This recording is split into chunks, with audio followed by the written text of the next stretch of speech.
যে অনেক মহিলা এসে বলবে, ভাবি আপা কি বলবো, আর আপনার ভাই এত কেয়ারিং, কি যে যত্ন করে আমারে, আমার দিক খুব খেয়াল রাখে, একটু সমস্যা হতে দেয় না, বাইরে গেলে একটু পর পর ফোন দিয়ে মেসেজ দিয়ে খবর নেয়।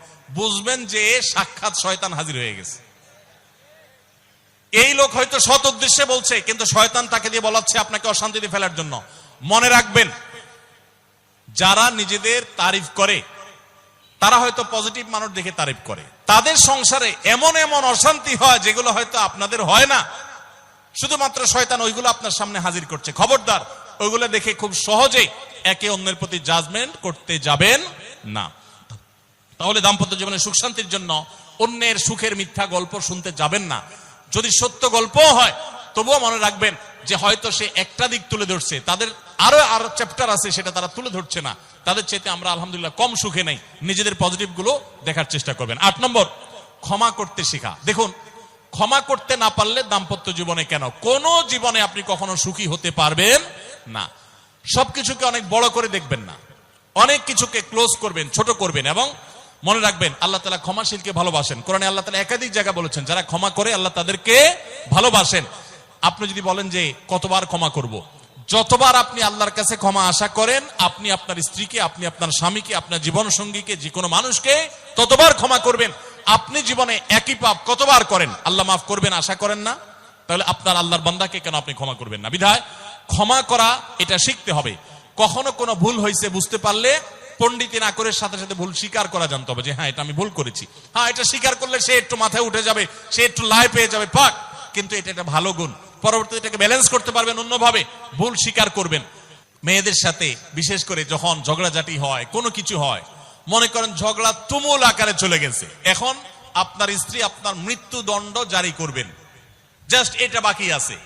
এই টাইমটাতে আপনি যদি চান যে এই রাগের পারদকে পাতাল থেকে মুহূর্তের ভিতর, আমি আকাশ থেকে মুহূর্তের ভিতরে পাতালে নামায় আনবো, আগুনের সাথে সাথে পানি করব, একটা বুদ্ধি, একটা কাজ করবেন, সাথে সাথে পানি হয়ে যাবে। সেটা কি?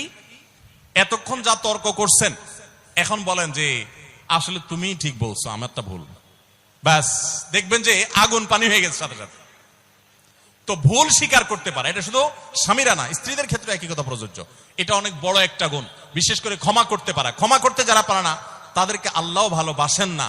আল্লাহ তাআলা বলেছেন যে আল্লাহ তাআলা ক্ষমাশীল মানুষদেরকে ভালোবাসেন, বিধায় আমরা ক্ষমা করতে শিখবো ইনশাআল্লাহ। 9 নম্বর হলো, শয়তান যে সমস্ত জায়গাতে ধোঁকা দেয় এই জায়গাগুলোকে ক্লিয়ার রাখা। যেমন একটা পয়েন্ট বলি, স্বামী স্ত্রীর মধ্যে কিছু কিছু জিনিস প্রাইভেট থাকতে পারে। আপনার স্ত্রী আপনার শ্বশুর বাড়িতে ফোনে কথা বলেছে, কি বলেছে, আম্মা তোমার সাথে কি বলেছে, তোমার আব্বা কি বলেছে, তোমার ভাই কি বলেছে, ব্যক্তিগত বিষয়গুলো খুব বেশি খোঁচাখুচি করে জানতে যাবেন না। এগুলো জানতে গেলে অশান্তি হবে। এবং অনেক সময় দেখা যেতে পারে কোনো কিছু দেখে আপনার সন্দেহ হয়েছে, তাহলে এটা পেটের ভিতর রাখবেন না। আবার খারাপ ভাবে উপস্থাপন না করে সুন্দরভাবে উপস্থাপন করুন যে আমার কাছে এরকম মনে হয়েছে, তাতে সাময়িক ঝগড়া হোক, কিন্তু আপনি ক্লিয়ার হয়ে যাবেন এবং নিজেদের মধ্যে কোনো ঝামেলা থাকবে না।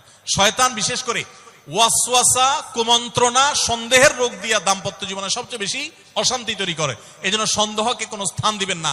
যখনই সন্দেহ আসবে বুঝবেন যে শয়তান এটা সৃষ্টি করছে। সর্বশেষ 10 নম্বর হলো, শাসন করার যদি কখনো দরকার হয়, স্বামী হোক আর স্ত্রী হোক বা সাধারণ মানুষের ক্ষেত্রে এটা প্রযোজ্য, রাগের মাথায় কখনো শাসন করবেন না। শাসন করতে হলে মাথা গরম হয়ে গেছে একটু সবর করবেন, ঠান্ডা মাথায়, শীতল মাথায় তারপরে শাসন করবেন। যখন রাগ উঠছে তখন কিছু বলতে যাবেন না। আপনার রাগ উঠছে আজকে, আপনি নিয়ত করেন আগামী 24 ঘন্টা পর এটার আমি বিচার করব, একটা বিহিত করব, এটার আমি কিছু একটা করে ছাড়বো। 24 ঘন্টা টাইম নেন, ইনশাআল্লাহ আপনি নিশ্চিত থাকেন 24 ঘন্টা পর যদি আপনি এটা নিয়ে বসেন, তাহলে আপনার এই বসাটা অনেক বেশি হবে ন্যায়সঙ্গত।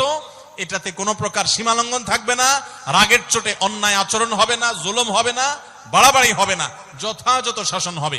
যে কোনো মানুষের ক্ষেত্রে এটা প্রযোজ্য। আপনার একটা ছেলে এমন কোন অন্যায় কাজ করছে, আপনি এখন তাকে মাথা হট হয়ে গেছে, এখন শাসন করতে গেলে জুলুম হয়ে যেতে পারে, একটু সবর করেন, সময় নেন, দেখবেন রাগটা প্রশমিত হয়ে লেভেলে চলে আসছে। এরপর যদি শাসন করেন দেখবেন জুলুম হবে না। তো স্বামী স্ত্রী উভয়ের ক্ষেত্রে একই কথা প্রযোজ্য। ঝগড়া যখন করতে মন চায়, মেজাজ যখন গরম হয়, তখন না করে একটু পরে করেন। আমি সৌদি আরবে প্রবাসে যখন ছিলাম, আমি দেখেছি অনেক বাংলাদেশি ভাইরা, তখন নেটের এত বেশি প্রচলন ছিল না, তারা মোবাইলে একটার পর একটা কার্ড রিচার্জ করতো 50 রিয়াল 100 রিয়াল দিয়া। কেন? শুধুমাত্র বউয়ের সাথে ঝগড়া করার জন্য। কিসের জন্য? কারণ কথা বলতেছে, মনে করেন কোন একটা বিষয় নিয়ে তুমুল বিশ্বযুদ্ধ বেঁধে গেছে দুজনের, এখন এই পাশ থেকে ওই পাশ থেকে কথা চালাচালি ঝগড়াঝাটি চলতেছে, চিল্লানি চেঁচামেচি, হঠাৎ করে লাইন কেটে গেছে, ব্যালেন্স শেষ, দৌড় দিয়ে চলে গেছে দোকানে, এই তাড়াতাড়ি একটা কার্ড দেন ভাই, তাড়াতাড়ি রিচার্জ করতেছে। কেন? তাকে এখন কি করতে হবে? অসমাপ্ত ঝগড়ার সেকেন্ড ইনিংস শেষ করতে হবে। আবার কার্ড শেষ হয়ে যাচ্ছে, ইনিংস ঘোষণা হয়ে গেছে, আবার যায় সে কার্ড রিচার্জ করে থার্ড ইনিংসে ঝগড়া করছে। কত বড় বেকুব চিন্তা করে, কত বড় নির্বুদ্ধিতা।